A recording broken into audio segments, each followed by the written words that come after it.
सच्चिदानंद श्री सद्गुरुनाथ महाराज की जय।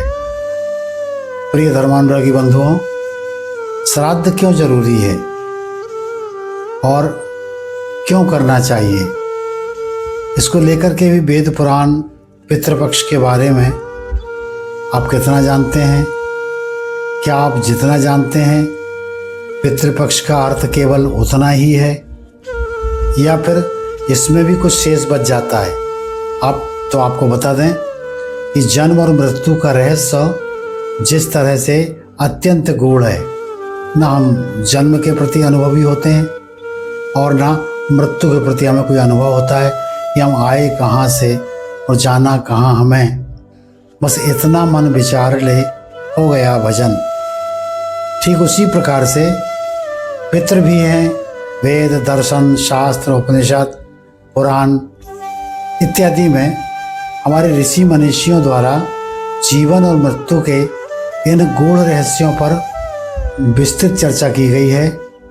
श्रीमद् भगवद गीता में बताया गया है कि जो जन्म लेता है जातः से ही ध्रुवो मृत्यु ध्रुवो जन्म मृतस्य च तस्मात् परिहारार्थम योगः कर्मसु कौशलम।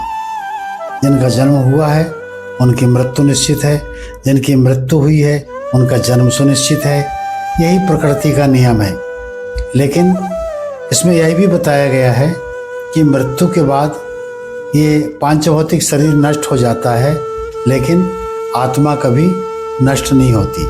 ना जायते मरेते वा कदाचित न यम भूत्वा भवितावान भूया अजो नित्यः शाश्वतो यम पुराणो न हन्यते हन्नमाने शरीरे।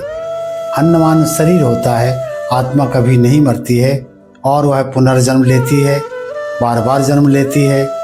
इस पुनर्जन्म के आधार पर ही कर्म कांड में श्रद्धा इत्यादि के कर्म का विधान बताया गया है।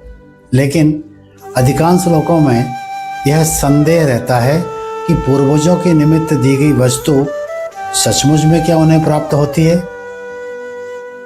या नहीं। तो हमारे द्वारा दिए पदार्थ उन तक कैसे पहुंचते होंगे? क्या ब्राह्मण को भोजन कराने से पूर्वजों का पेट भर जाता है? न जाने इस तरह के कितने ही सवाल लोगों के मन में उठते हैं, जिनका सीधे तौर पर उत्तर देना शायद संभव नहीं हो पाएगा, क्योंकि कुछ मापदंडों को इस सृष्टि की प्रत्येक विषय वस्तु पर लागू नहीं किया जा सकता।